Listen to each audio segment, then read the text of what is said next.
Bienvenue dans cette nouvelle vidéo. Aujourd'hui, on va parler discipline.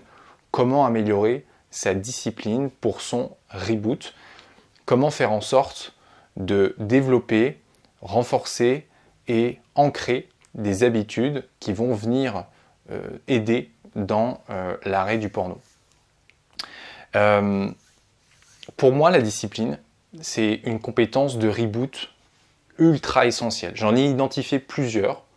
Et la discipline, pour moi, ça fait partie intégrante du reboot. Si on n'arrive pas à développer cette capacité-là, ça risque d'être beaucoup plus compliqué de sortir d'une addiction à la pornographie. Parce que pour sortir d'une addiction à la pornographie, il y a besoin de changer de mode de vie. Il y a besoin de changer ses habitudes. Généralement, on a beaucoup d'habitudes autodestructrices qui font que ça nous impacte au niveau physique, au niveau mental, au niveau émotionnel. Et donc forcément, ça implique derrière le besoin d'échappatoire, le besoin de compenser, de se médicamenter avec la pornographie. Donc, en fait, la base des bases, c'est déjà, quand on veut se libérer de la pornographie, de changer ses habitudes. Okay. Notamment aussi parce que des fois, des situations toutes bêtes qui font qu'on se met dedans, c'est des automatismes, des schémas qu'on a ancrés et qui en fait font que ça va déclencher plus facilement les envies. Et donc forcément, il faut développer de nouvelles habitudes pour sortir de ces situations-là. Okay. Et pour moi, du coup, c'est important du coup de développer cette capacité de discipline parce que sinon, si on ne fait pas ça, on ne mettra jamais rien en place de durable. Okay. C'est pour ça que certains d'entre vous arrivent à tenir quelques jours, quelques semaines, voire quelques mois, mais à la fin, vous rechutez tout le temps, parce qu'en fait, vous mettez en place des choses, mais qui ne tiennent pas sur la durée. Pour arrêter le porno sur la durée, il faut aussi mettre en place des choses sur la durée. C'est complètement c'est équivalent, c'est corrélé. Okay. Donc, développer sa discipline, c'est quoi ? C'est être capable de faire des choses de manière répétée, de manière régulière, sur la durée, même si, au niveau émotionnel, j'ai pas envie. Ok ? Donc ça veut dire que même si j'ai pas forcément la grande motivation de faire telle ou telle chose, avoir la capacité de se discipliner à le faire, c'est le faire quand même. Ok ? J'ai identifié quelque chose à faire, j'ai pas envie de le faire, je le fais quand même. Ok ? Donc, quelles seraient par exemple des habitudes où il pourrait y avoir besoin de discipline ? Il pourrait y avoir besoin de discipline par exemple pour, je sais pas, méditer, pour faire du journaling, pour nettoyer, ranger son appartement, faire la vaisselle. Des trucs tout simples parfois, mais qui sont essentiels pour en fait avoir un cadre de vie harmonieux, agréable, et pour pouvoir se sentir bien plus ou moins régulièrement. Ok. J'ai pas tout listé en termes d'habitudes, c'est juste des exemples. Peut-être c'est justement des choses qui vous parlent, des choses sur lesquelles vous avez eu du mal justement à vous discipliner. Ça peut être aussi l'activité physique, ça peut être au niveau du sommeil, ça peut être pour certaines tâches professionnelles, ou tâches administratives personnelles, tâches familiales, peu importe en fait. Il peut y avoir des tonnes et des tonnes de choses. Ok. Aujourd'hui, je vais plutôt déjà, mon but dans cette vidéo, c'est déjà de partager l'idée que la discipline, c'est important de la développer, cette compétence. Donc ça veut dire que si aujourd'hui dans votre vie, si je vous demande est-ce que vous êtes quelqu'un de plutôt discipliné ou pas, si vous avez plutôt tendance à dire non, moi je suis plutôt quelqu'un qui procrastine, j'arrive pas à tenir les choses sur la durée, alors ça veut dire que vous avez besoin de développer cette capacité-là.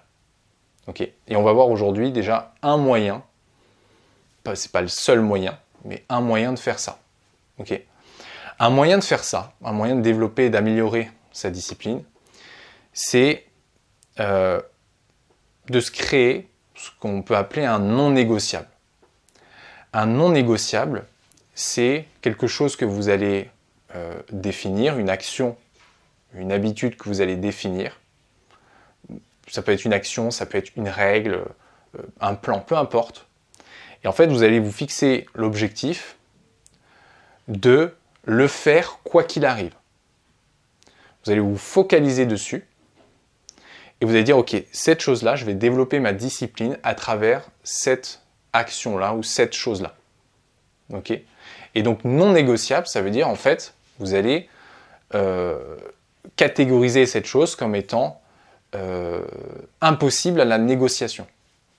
C'est-à-dire que quoi qu'il arrive, quoi qu'il se passe, quoi que vous vous dites, quoi que vous ressentez, quoi qu'il se passe à l'extérieur, dans l'environnement, vous le faites quand même. Ok ? Cette technique-là, en fait, c'est simplement un entraînement à la discipline. Il faut bien comprendre que la discipline, étant donné que c'est une compétence, moi je vois ça un peu comme un muscle. Quand on travaille sa discipline, quand on la cultive, quand on la développe, on la renforce, c'est un muscle qui grossit. C'est une capacité qui grossit. Moins je la travaille, et plus je procrastine sur les choses, et plus je perds en cette capacité-là. Donc la discipline, c'est quelque chose qui se développe et qui se maintient dans le temps. Et que si j'arrête de renforcer cette compétence, à un moment donné, en fait, elle va s'épuiser, elle va se diminuer, et puis à un moment donné, j'en aurai plus. Ok ? Mais c'est beaucoup plus simple de maintenir dans le temps que de déjà la développer, la créer, la développer et la renforcer. C'est pour ça que plus tôt je m'y mets, et plus longtemps ensuite, je pourrai la garder. Et donc, en fait, voilà, le but, c'est de choisir quelque chose. Donc, comme j'ai dit, ça peut être par exemple la méditation. Ça peut être une activité physique en particulier. Ça peut être un rituel en particulier que vous voulez vous fixer, que ce soit personnel ou lié à votre famille. Peu importe, en fait. On peut vraiment tout voir comme zone d'entraînement à la discipline. Ça peut être, par exemple, si je prends le fait de se fixer, par exemple, une journée, une après-midi ou une journée consacrée à ma relation de couple, et de me dire, voilà, cette journée-là, ou cet après-midi-là de ce jour, je le consacre exclusivement à ma relation de couple, ou tel créneau durant telle journée, ça peut faire partie, ça peut faire l'objet d'un non négociable, et donc de l'entraînement à la discipline. Pareil pour faire telle ou telle activité avec mon enfant tel ou tel jour. Ok ? Donc, l'objectif, c'est vous prenez cette chose-là et vous vous concentrez à fond dessus pour en faire un non négociable. Prenez-en un ou deux à la fois parce que si vous en prenez trop, à un moment donné, après, vous allez vous épuiser. Il y aura trop d'habitudes, trop de choses que vous essayez de... Ça demande quand même un effort. Donc, allez-y mollo aussi en fonction des contraintes que vous avez autour déjà niveau pro, niveau familial, enfin tout le reste. Alors, il y a plusieurs études qui disent, oui, pour ancrer une habitude, il faut la répéter pendant 15, 30, 90 jours. Bon, il y a un peu tout qui se dit. Moi, ce que je peux vous conseiller, c'est de prendre ces habitudes-là et de vous fixer un objectif déjà. Vous fixez 30 jours ou 90 jours, peu importe. J'ai envie de dire, c'est l'intention qui compte, plus que le nombre de jours. Le but, c'est de le faire jusqu'à ce que vous sentiez que ça y est, ça commence vraiment à s'ancrer et que vous n'avez plus besoin de vous batailler pour le faire. Aujourd'hui, vous brossez les dents, vous ne vous bataillez pas pour le faire. Vous n'êtes pas là, putain, il faut que je me force et tout ça. À moins que vous ayez besoin de discipline par rapport à ça. Mais moi, personnellement, je me couche, il m'est peut-être arrivé une ou deux fois en un an, de me coucher sans m'être brossé les dents. C'est extrêmement rare. De la même manière que vous, voilà, même si vous rentrez tard le soir, vous vous brossez les dents quand même. Parce que vous avez développé votre discipline par rapport à cette activité, cette action-là. Ok ? Et donc le but, en fait, c'est de pouvoir avoir ce même niveau de discipline pour d'autres types d'habitudes dont vous auriez besoin pour votre reboot. Ok ? Donc voilà, le but c'est de le faire jusqu'à ce que vous sentiez que c'est ancré. Okay.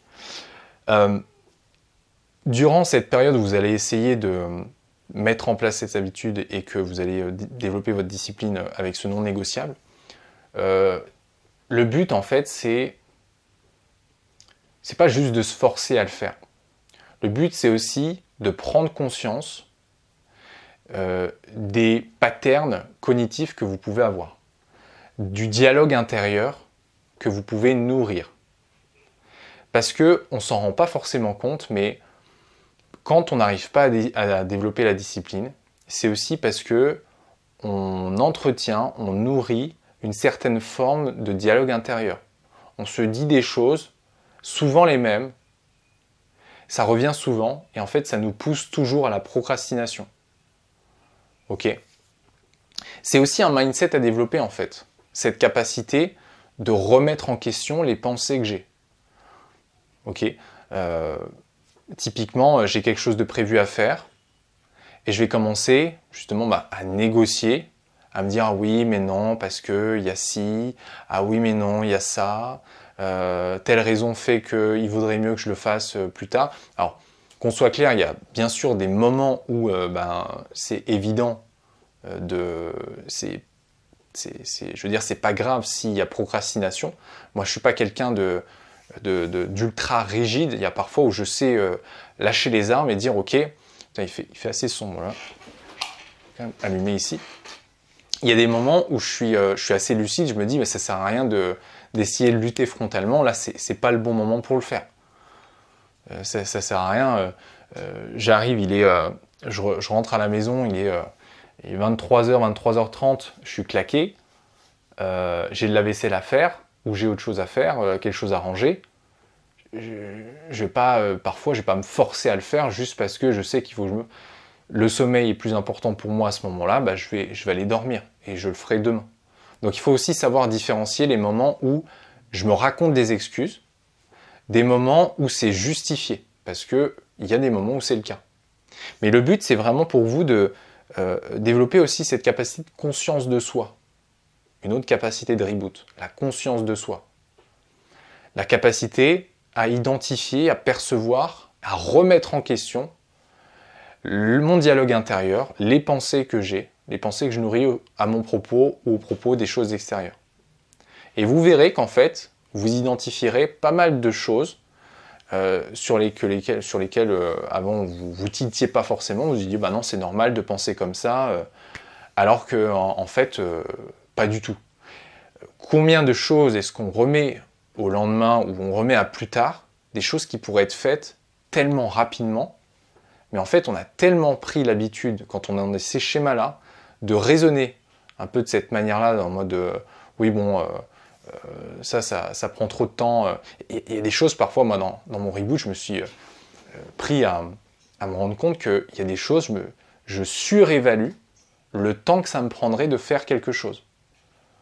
Notamment au niveau administratif, par exemple. Et des choses, on se dit, mais on a l'impression que ça va prendre des heures de faire un truc, cette sensation de se dire, oh, putain, ça va prendre du temps. En 5 minutes, en fait, ça se trouve, c'est plié. Et en fait, c'est le cas pour la plupart des choses. Donc, c'est de cette manière en fait que je vous encourage à faire ça, à créer ce non négociable, pour vous rendre compte des histoires que vous vous racontez et en fait des patterns que vous avez développés dans le temps et qui font que maintenant en fait vous n'arrivez plus à faire quelque chose de manière durable parce que il y a ces trucs-là qui tournent en boucle. Ok.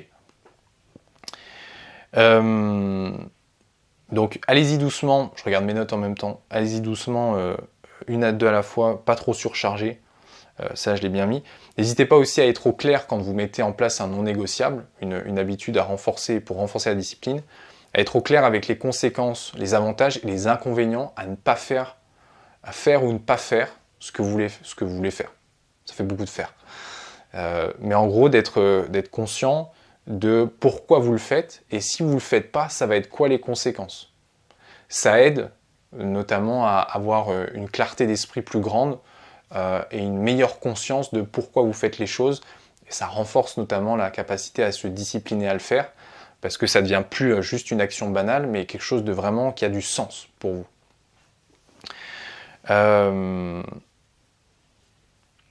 Donc voilà pour ça. La procrastination, j'en ai parlé. Tac, tac, tac. Et voilà. Alors, en disant mes notes, je vois que j'ai tout dit ce que je voulais dire. Moi, ce que je peux vous inviter à faire, je vais conclure avec 2 choses. La première, c'est que je vous partage un truc. Moi, c'est un truc que j'adore faire, c'est créer des systèmes. Dans ma vie, j'adore créer des systèmes. C'est-à-dire que j'ai un objectif et je vais me créer un plan, un système pour atteindre cet objectif. Ce qui m'a énormément dans ma vie freiné à atteindre mes objectifs, c'est à y aller un peu au hasard. À me dire, voilà, j'ai la motivation, je fonce, on verra comment ça se passe. Je suis assez partisan du lâcher prise et de faire confiance aux choses, en la vie, en Dieu, en soi. Mais plus j'avance dans le temps et plus je me rends compte que c'est aussi de la paresse, une forme de paresse de se reposer que sur ça, dire ah bah, j'attends que les choses tombent d'elles-mêmes, du ciel. C'est important aussi de s'aider soi-même et de faire en sorte que les choses aillent dans le sens qu'on veut. Donc, moi, il y a un truc durant ces dernières années que j'arrête pas de faire, c'est de me créer des systèmes. C'est-à-dire de créer des règles, des actions, des plans, des stratégies qui me permettent de dire, ok, si je fais ces choses-là de manière consistante, de manière régulière, et ben en fait, je vais avoir tel résultat. Aussi simple que ça.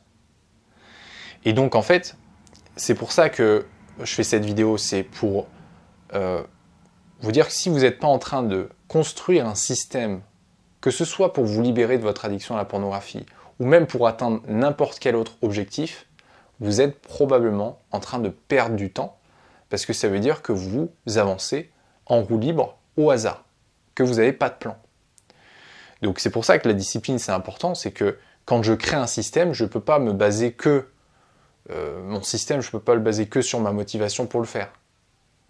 Parfois, j'ai besoin de discipline. Ok ? Donc, c'est important de la développer. Donc, ça, c'était la première chose. Et pour conclure, ce que je vous encourage à faire là, pour augmenter votre engagement, c'est mettez dans les commentaires 1 à 2 habitudes ou deux règles. Ça peut être même des règles. Hein. Vous savez, une habitude, c'est pas forcément quelque chose à faire. C'est pas par exemple méditer. Je prends des exemples assez simples pour que ce soit compréhensif, mais c'est pas juste méditer par exemple 5 minutes. Une règle par exemple, une règle de reboot, une limite de reboot, ça peut être par exemple à 23h je me couche. Ok ? Et ça peut faire partie d'un plan d'entraînement à la discipline. Vous pouvez créer un non négociable par rapport à ça. Ok ? Par exemple, le samedi matin, aller au parc avec mes enfants, ça peut aussi entrer dans votre reboot si vous estimez que vous avez besoin de passer plus de temps, que ça vous aide aussi à sortir de la maison, prendre l'air, vous faire du bien au niveau mental, au niveau physique et au niveau émotionnel. Ok ? Ça fait partie d'un tout. D'accord ? Petite anecdote, ça par exemple, c'est des choses que la plupart de ceux que j'accompagne, quand je leur parle de ces choses-là, en fait, des fois, ils ont l'impression de sortir du cadre du coaching. Comme si on parlait plus d'arrêt du porno, on parlait plus de reboot. Mais en fait, toutes ces choses-là, c'est le reboot. En fait, une addiction, elle se développe, elle se construit sur la base de sa propre vie. Donc en fait, il faut changer sa vie pour transformer son addiction et la supprimer. Ok ? Donc vraiment, je vous encourage à élargir votre champ de vision et à ne plus vous centrer uniquement sur la pornographie, mais regarder ce qu'il y a autour. Il y a 3 heures, j'ai fait un coaching avec l'un des membres de mon programme, et justement, je faisais la remarque qu'il avait progressé, parce que, en général, au début, quand on commence un accompagnement avec moi, tout de suite, on est centré sur le porno, les rechutes, comment on fait pour éviter de rechuter. En fait, petit à petit, j'aide à sortir de ce cadre-là, parce que ce cadre ne sert à rien du tout. Si cette hyper-focalisation ne mène qu'à en fait se focaliser sur le problème. Et donc je lui faisais la remarque, en fait, bah, c'est bien, en fait, tu vois, tu me parles, tu viens en coaching avec des sujets qui n'ont pas vraiment à voir, même si beaucoup, là on parlait de relations de couple, sexualité, mais communication, leadership et tout ça dans la relation de couple. Et en fait, c'est des choses qu'il a identifiées, parce qu'il se dit, mais en fait, je ne regarde pas que la pornographie, je regarde en fait tout ce qu'il y a autour, les problématiques qu'il y a autour. Et c'est comme ça en fait que je vous encourage à voir les choses, c'est en regardant plutôt autour, en périphérie, plutôt que au milieu du cercle, pour que vous ayez vraiment une vision lucide des choses qui se passent dans votre vie, des vrais problèmes en fait, qu'il y a dans votre vie et qui alimentent, qui nourrissent votre addiction à la pornographie. Voilà, c'est tout pour moi. Je vous retrouve très bientôt pour une prochaine vidéo. Et j'ai oublié de dire, si vous voulez, vous pouvez vous inscrire aussi à mon programme gratuit Reboot Starter. Le lien est en description, qui vous donnera les premières étapes, selon moi en tout cas, de ma méthode clé pour démarrer votre reboot. Et si votre situation est urgente, vous pouvez aussi réserver une session d'évaluation. Ce sera avec moi ou mon coach Nicolas, qui fera le point avec vous sur votre situation et voir un petit peu... pouvoir vous orienter, vous guider, éventuellement vous proposer un accompagnement si tous les feux sont ouverts et qu'il y a un bon feeling. Voilà, je vous dis à très vite. Ciao.